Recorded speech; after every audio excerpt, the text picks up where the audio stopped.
Hi guys, welcome back to Astarie Apothecary. It is Astarie, and today we are going to be working on our facial cleanser formula. This is a very simple formula. It is cold process, meaning there's no heating of anything. You do have to do some mixing, but you can do everything in one shot. And yeah, I love anything where I don't have to heat up anything. Before I begin, you guys, my brain is still a little off. Pregnancy brain is real. But before I get into everything, if you do not already have this formula, you can find a link to where you can grab this formula and a few others in the description box below. Please, please, please make sure you are subscribed to my channel. I'm going to be posting videos at least once a week, tutorials of my current formulas, as well as just making products, maybe some testing, some in-depth information on different ingredients or how to do certain things. So just go ahead and subscribe so you can be a part of all of that. And like this video if you like it. Leave me a comment below, and we're gonna go ahead and get started. So like I said, for this formula, it's cold process, so we don't need to heat up anything. I've got all my containers sanitized, gloves, arms covered, head covered. My area has been sanitized. That's very important to make sure that your area is nice and clean as possible. The containers that I'm going to pour my finished product into have already been sanitized, and I'll grab those when I get to that point. And then I've just got my ingredients out. So what I'm going to do is actually go ahead and measure all of my ingredients into my beakers over here, and then we'll get started. I will fast forward through the measuring of my ingredients. So I'm starting, actually, will I fast forward through it? We don't need to fast forward through it. Well, we'll see. We'll see how I feel once I get started. Oh, this is a brand new scale, and I did not take the batteries out. Let me do that real quick. Okay, let's try that again. All right, so I am going to go ahead and fast forward through the measuring of all of my ingredients. So this formula has a few different phases. Even though we're not heating everything, we do want to mix things a little bit separately. So it has what would be more of our water or liquid phase, our surfactant phase, our oil phase, and then our, actually, I put these separate on my personal formula, but they don't need to be, which is the preservative and any extracts or any extras that you might want to add. You can add that into your water phase since it doesn't need to be heated. So I'm going to get all of those in my largest beaker, all my water phase and my preservative and my extracts, and then I'm going to measure out my surfactants, and then I'll measure out my oil phase. So I'm going to go ahead and do that. Actually, I'm not going to fast forward through. We'll talk through this. So I'm going to start out with my distilled water. I'm using part distilled water and part of a hydrosol, which you can do. You can supplement with a hydrosol or a floral water or anything like that if you would prefer, or aloe liquid. I am just going to do rose water and distilled water. And let's see. Okay.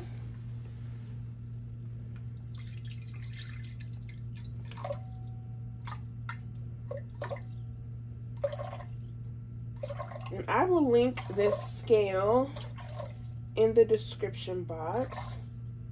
If you have purchased the formula, I do have links to my most used equipment in the formula, but I will also link this scale.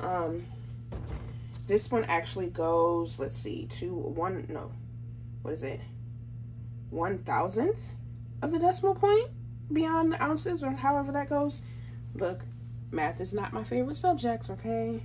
Yes, I have to use it to make product, but anyway. So now I'm going to add in my humectants.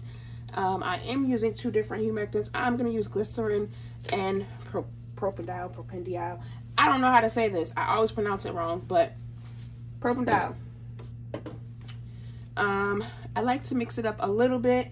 Glycerin can sometimes feel a little sticky on the skin if you use too much, although that is always going to be up to your own interpretation, because everybody's skin feel is a little different. And then let's see,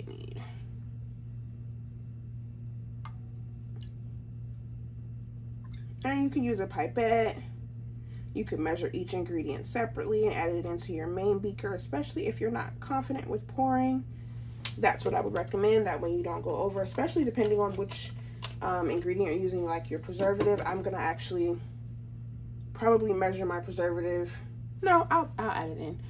And then let's see, let's do our rose water. And actually, let's clear this off since I don't need it anymore. And I've got my rose water. Like I said, this is just getting all of our liquids situated. And with this, you can be very creative. Think about what you would like your end result to be for your product, keeping in mind that it is a wash-off product. I don't like to use too many active ingredients, which are the ingredients that, you know, really actually get into the skin and do different things. In a wash-off product, I prefer to use that in more of my moisturizer or even my toner or my serums, because that stays on the face. This is going to get washed off. This is for cleansing. So I don't like to use too many ingredients that are supposed to actually get deep down in there. I save that for my leave-on products. And I am going to add in, now this may not measure on here, so we'll see. Even though it's pretty sensitive, there's going to be such a small amount. Let's see, point. Let's see if it'll pick it up. Oh, yes.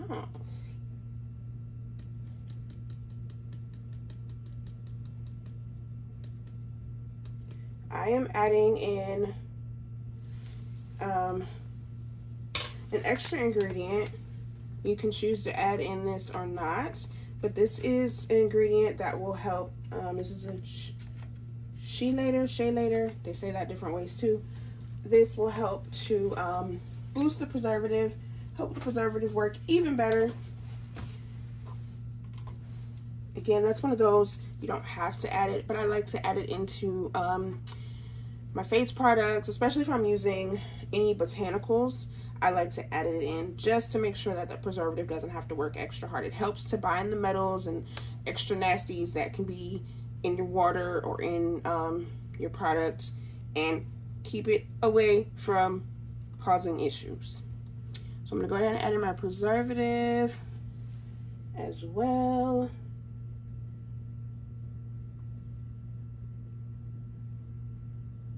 And like I said, this is a pretty simple formula.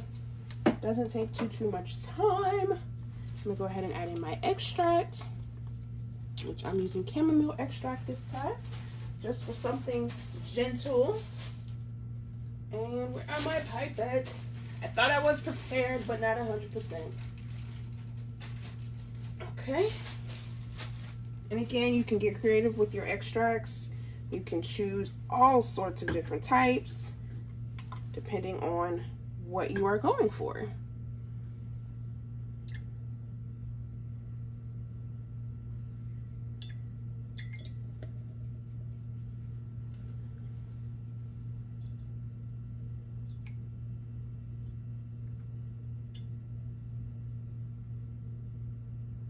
I really like this scale because it is very accurate.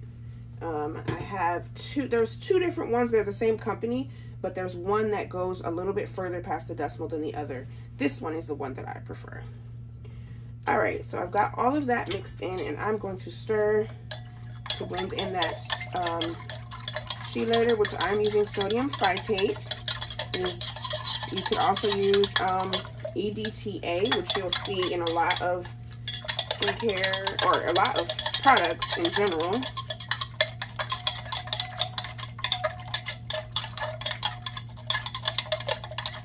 That might take a little minute to completely dissolve, so I'm going to put that to the side for a sec and go ahead and wait out my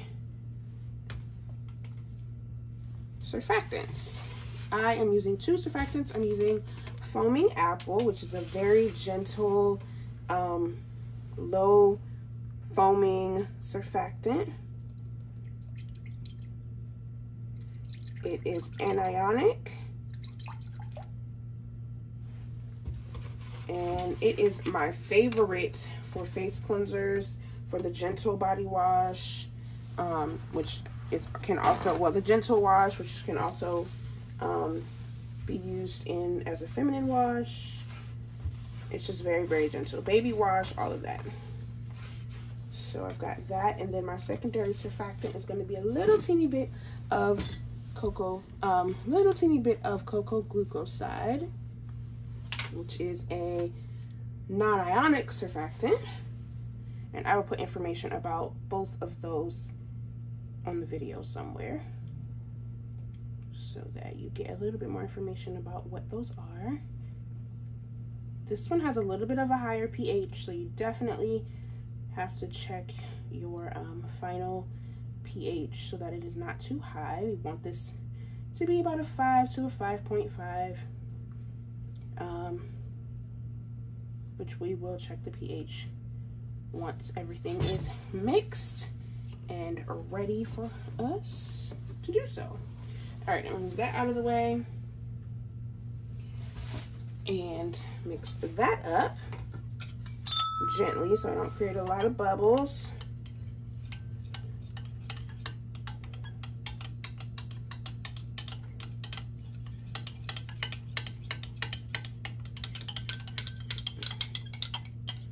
Okay, and the last thing is going to be our oil phase. Not a ton of oil. Believe it or not, every skin type needs a little bit of oil. Even if you have oily skin, dry skin, it doesn't matter. A little bit of oil is beneficial. And let's see.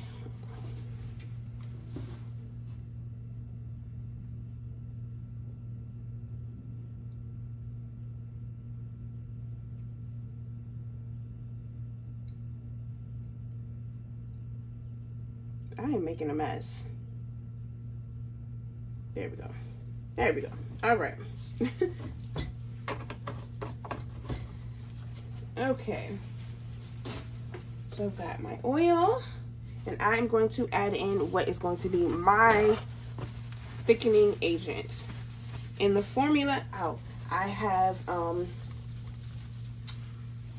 xanthan gum listed and instructions for doing that procedure, which normally for that you would mix your xanthan gum with your glycerin first and then mix that into your water phase, which works perfectly fine. But I wanted to try, well, not try, I've done it already. But I wanted to do something a little bit different. I'm going to use a small amount of Sepamax Zen in my oil phase. Sepamax Zen is a gelling agent similar to xanthan gum. Well, the fact that they both gel is where the similarities separate. But Sepamax Zen is a cross polymer, polyacrylate cross polymer, and it obviously, like I said, is a gelling agent, but it also can solubilize and emulsify up to, the manufacturer says up to 25% of oils. I wouldn't go quite that high. There's only about 8% of oil in this recipe, so we're fine. But it'll also thicken everything up a little bit and feel amazing on the skin. It won't be stringy, it won't be sticky. And so I wanted to use this instead so that I could avoid, I wanted to come up with the ingredient to use instead of using polysorbate 80. Not everyone likes to use that ingredient. And depending on how much you're using, actually, certain humectants can also solubilize a little bit of oil. I would have to double check, but 8% is probably too much for what I'm using. But this is what I decided to use. There's multiple ways to use it, but you can actually add it to your oil phase per the manufacturer. So we're just gonna go ahead and add in our Sepamax, which is just a small amount. You don't need a lot for what we are doing. And I love that this scale actually picks up such a small amount. It makes life so much easier.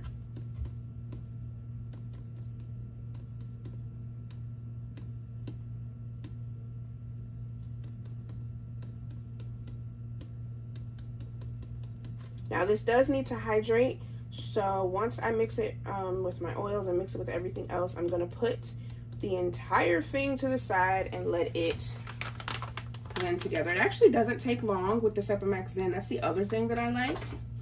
Whereas like hyaluronic acid takes some time. Xanthan gum doesn't take long either. I'm gonna go ahead and mix that in. Oh, before I do that, I am adding just a tiny bit of some pink mica. It is cosmetic safe, including for the face, so nothing out of craziness there. Just a little bit to add, just a tiny bit to go with the rose theme. That's all.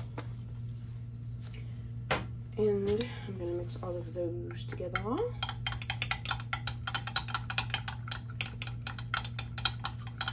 I do like to add my mica anytime I have an oil, since it is oil dispersible.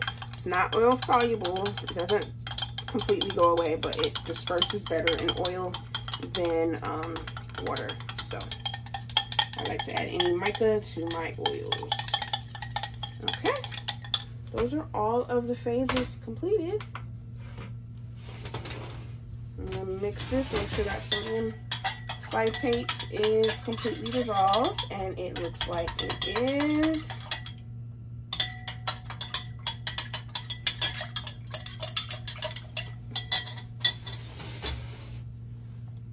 I'm gonna add my surfactants to my oil, to my oils. Either way, it doesn't matter. And then mix that into my water. But I think I'm going to try stick blending this first, just to see if I can get that Sepamax started. And I forgot to grab a spatula. No, I didn't. It's right here. I was gonna say, I thought I was more prepared than this. The problem is that I'm normally working on multiple things, formulas and things at the same time. You guys can't see it, but I have other stuff out for other things. So everything is just right here.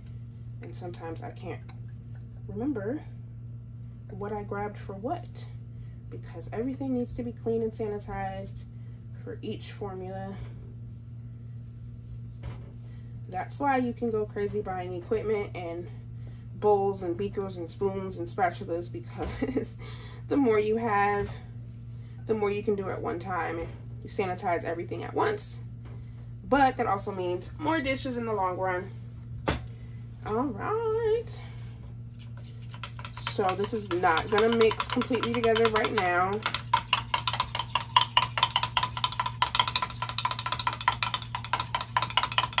I don't expect, and actually it's already sort of thickening up.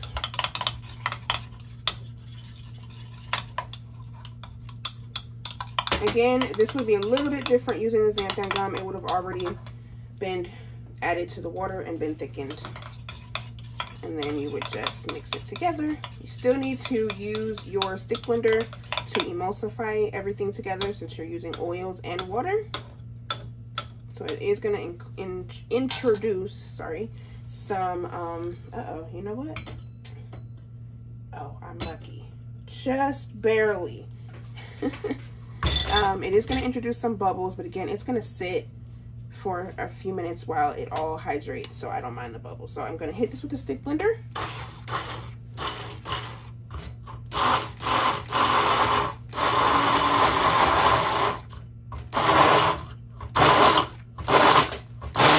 I will link the stick blender below as well.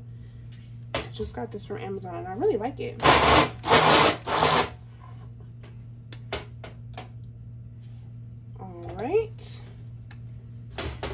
That off. It's better to use a beaker that's a little bit bigger for your stick blender, but it did fit. it did fit.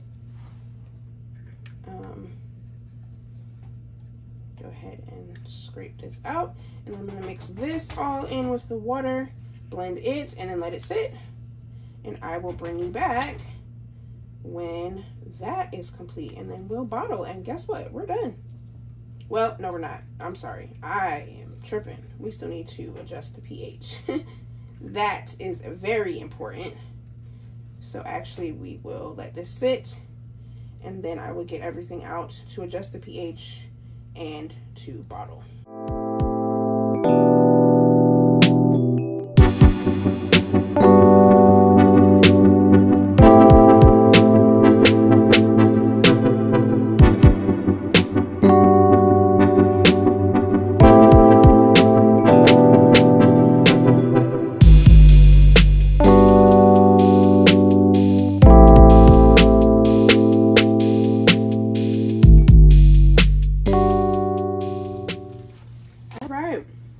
We are back to balance the pH. As you can see, it has nice and smoothed out. No lumps and clumps and bumps. I can't wait, you know, a little bit of that is for me. I can't wait to use it. So in order to adjust the pH, number one, you want a good pH meter. I have two linked below. I have this one linked below, and then the one that's more beginner friendly. Both of them work. I just find this one to be just a little bit more accurate, and I just like how it works. I have calibrated this already so that it is ready. You do want to do that. I say at least once a week. Some people do it before every time that they use it, but I say at least once a week to make sure that it is where it needs to be. I will do a whole separate video on pH meters, calibrating it, at least calibrating the one that I have, and many of them are similar, but they all come with instructions and why all of that matters. But you definitely want to be accurate with that. You don't want to be putting anything on the face, especially, that's going to disrupt that acid mantle, which is that outer layer of the skin that protects your face. It keeps you from getting all the craziness deep down inside and messing you up. So I have some distilled water that I'm going to use to clean off my pH meter, and then I have a separate beaker where I'm going to make my diluted solution. So the only thing about this particular pH meter is you cannot just dip it straight into thicker solutions. It's not made for that. Now this particular one, they do sell a probe, because this probe right here comes is removable, and they sell a separate probe that does allow you to just put it in thicker consistencies, but the probe costs more than the meter, so I haven't purchased it yet, but eventually I will. This works for me, so I don't mind. So what we're gonna do is make a 10% solution. Oh man, I keep doing that. A 10% solution of our product and distilled water. So it's gonna be 10% of our product and 90% of distilled water. Whenever I do my pH testing, I normally do in grams. Since it's such a small amount, it's easier in grams. So for me, I know that I need 18 grams of water and 2 grams of my product. You don't want to use a lot of your product. You're just trying to test the pH. You don't want to, you know, use up all of that you just made. You want that to be going in your packages to be, you know, make your money. But you still want to be accurate. So whatever amount you would like to measure, get 10% of product, 90% of distilled water. Now, typically I would say don't pour straight from the bottle, especially for such a small amount, but do as I say, not as I do. So let's see. I normally have a smaller container of water that I pour from, but I don't know where it is right now. So I am just measuring out 18 grams. Now I do expect the pH to be a little high. The sodium phytate elevates the pH as well as the cocoa glucoside. It has a natural pH of about 11 to 12. So it has a high pH on its own. Now we did dilute it and do some other things, so it won't be quite that high, but I still like to be careful with that. So we are looking for something between 4.5 and 5.5. There we go. So let's mix that up.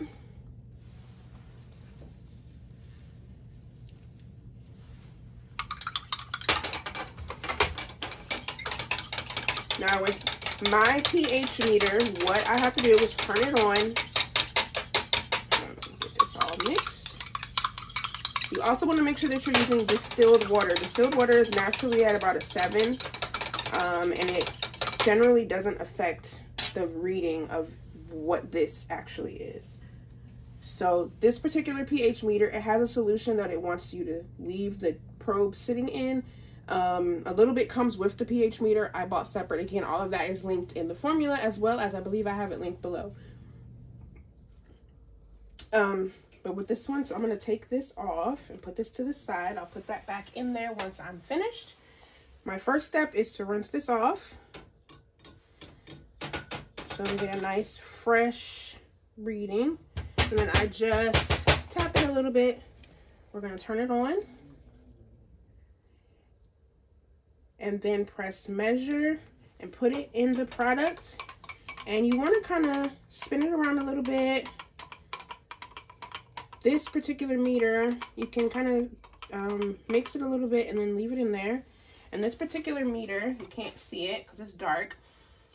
A smiley face will come up when it is done measuring. So let's see. As you can see, we're pretty high. It's on where it's reading at about an 8.5, looks like. Yep, about 8.5. Way too high. So I'm gonna rinse this off again and put it to the side. So now this is trash. We don't want to keep this. We don't want to put it back in there. This is trash. This was just for us to test the pH. And what I'm gonna do is I have my citric acid solution. Again, this is all spelled out in the formula, but this is just 50% water and 50% citric acid, and I'm going to use this to help lower my pH. Now, typically, I just do a few drops.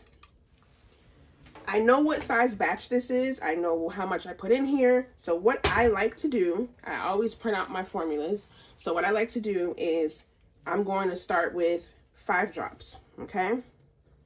Just to see. So because it's pretty high, I'm going to start with 5 drops. So 1, 2, 3, 4, whoops, that was 5. We'll say 6. 6 drops. I'm going to record on my formula that I use 6 drops for now. I'm going to stir this in. I'm going to let it sit for just a minute. You want to give it a minute to actually incorporate into the product before you retest it. So I am going to stir that, let that sit for a second. I'm going to go dump this out, wash it out, and get it ready to test again. And by that time, that should be enough time for the solution that I've just put in there to take effect. And we'll test it again. I'll be right back. All right. So we're going to do the same thing again. I'm going to give this one more mix. And then I'm going to take 2 grams of this, which is my finished product.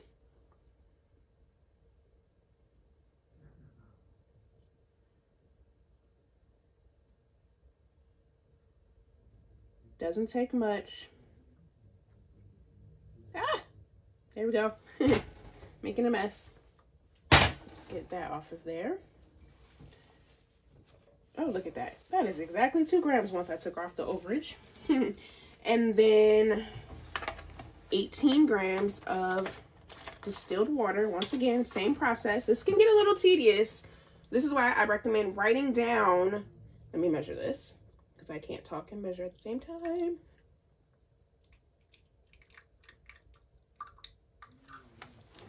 Oops, I'm a little bit over, but that's okay. That's why I recommend writing down how many drops you use for that particular formula. That way, if you make that exact same formula and that exact same amount, you can kind of preemptively So I know I used 6 drops the first time, so we'll see. You can preemptively add in your citric acid at the end. Go ahead and mix it, let it sit, test it, and hopefully you'll be in that range. You can add it into your formula. That way you don't have to do this every single time. Obviously, if you change your batch size, if you change even one ingredient, or if you change the percentage of that ingredient, even if it's the same ingredient, but you use a lower or a higher percentage, you will have to recheck the pH. All of that affects your pH. So let's get that all mixed in. And it's just the same procedure again. I'm going to rinse off the probe of the pH meter.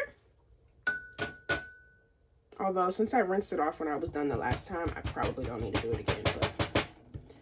And then I'm going to press measure. And I'm going to put it in the product and start stirring.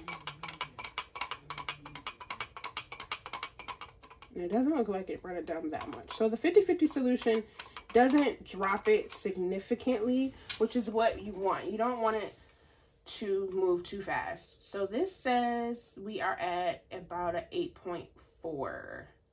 Again, not it. Not even close. Well, let's see. Hold on.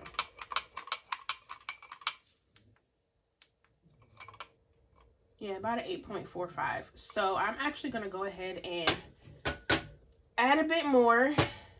Continue to test and measure. And when I get to the proper pH, I will come back and we will bottle.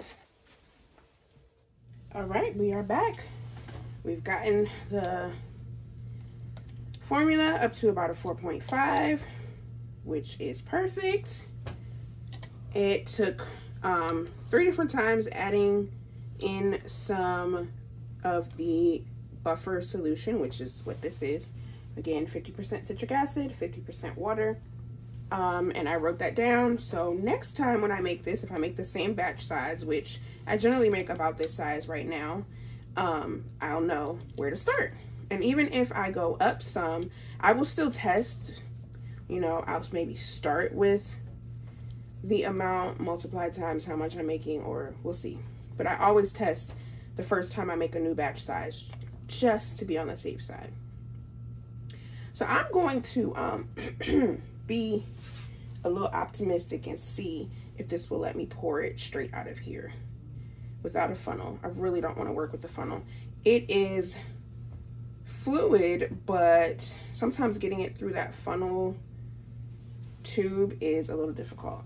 You could use a syringe. If you're making a lot, you could use a bottle filler. It will go through the bottle filler. You could even use like a piping bag, but I feel like sometimes you end up wasting product because some of it, you're never going to get all of it out of the piping bag.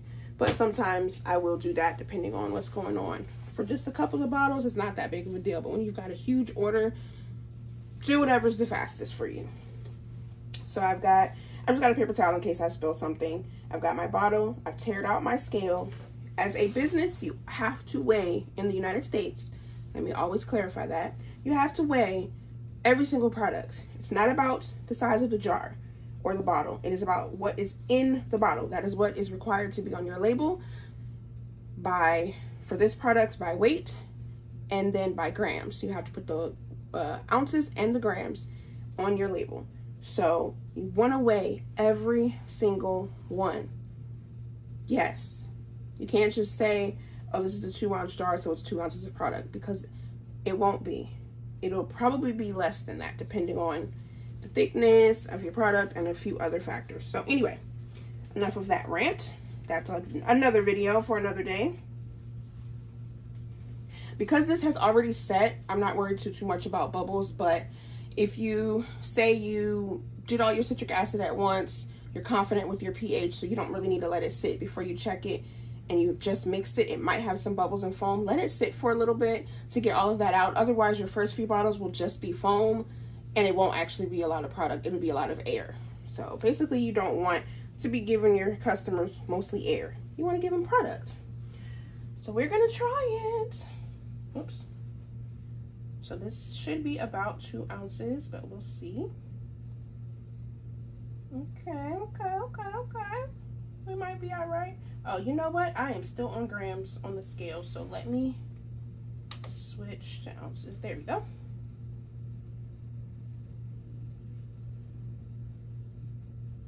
And I'm just gonna fill all of these. I am not gonna sit here and make you watch me do all of that in regular time, so I'm just gonna fast forward through that. And honestly, that's it. Once you have filled whatever container you would like to use, you are done.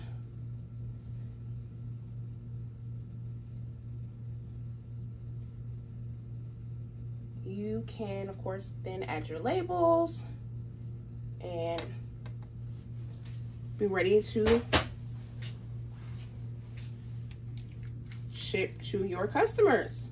But there it is. You can use this type of a jar. You can use a jar that has a what do they call those?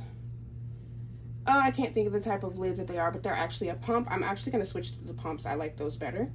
You may have to adjust your formula a little bit so that it actually comes up through the pump, but there it is, all completed. I'm actually not even going to make you watch the rest of me filling the rest of the bottles, but that is it. I hope that this was helpful. Again, you can find the link to the formula in the description box below, as well as a link to all of my other formulas. Next week, I will be making the toner that matches this. And then the week after that, we'll make the moisturizer so that you have a complete set. And then the week after that, we will work on the hyaluronic acid facial serum. So you can have a whole set of face care products done, ready to go in the next few weeks. So if that sounds something you're interested in, go ahead and grab those formulas, get your ingredients so you can be ready and be prepared to, you know, release them sometime in the next few weeks. I feel like there's something else I wanted to say, but I guess that's it. Again, thank you so much for watching. I am recording after this these videos pretty much back to back, because hopefully you can still see baby bump. I will be having my baby girl in the next couple of weeks, so I won't be doing them real time, but I'll still be posting videos as often as I can. I'll still be posting in my Facebook group, which you get access to when you purchase a formula, and I'll still be on Instagram and the YouTube comments. So please leave me a comment below. Let me know what you think. If you have any questions, please feel free to put them below. Your question may be a question someone else has, so we can help each other out. I'm more than happy to answer those questions in the comments. And if you like this video, please give me a like, hit that like button, subscribe if you haven't already, and I will see you in the next video. Thank you so much. Have a great day.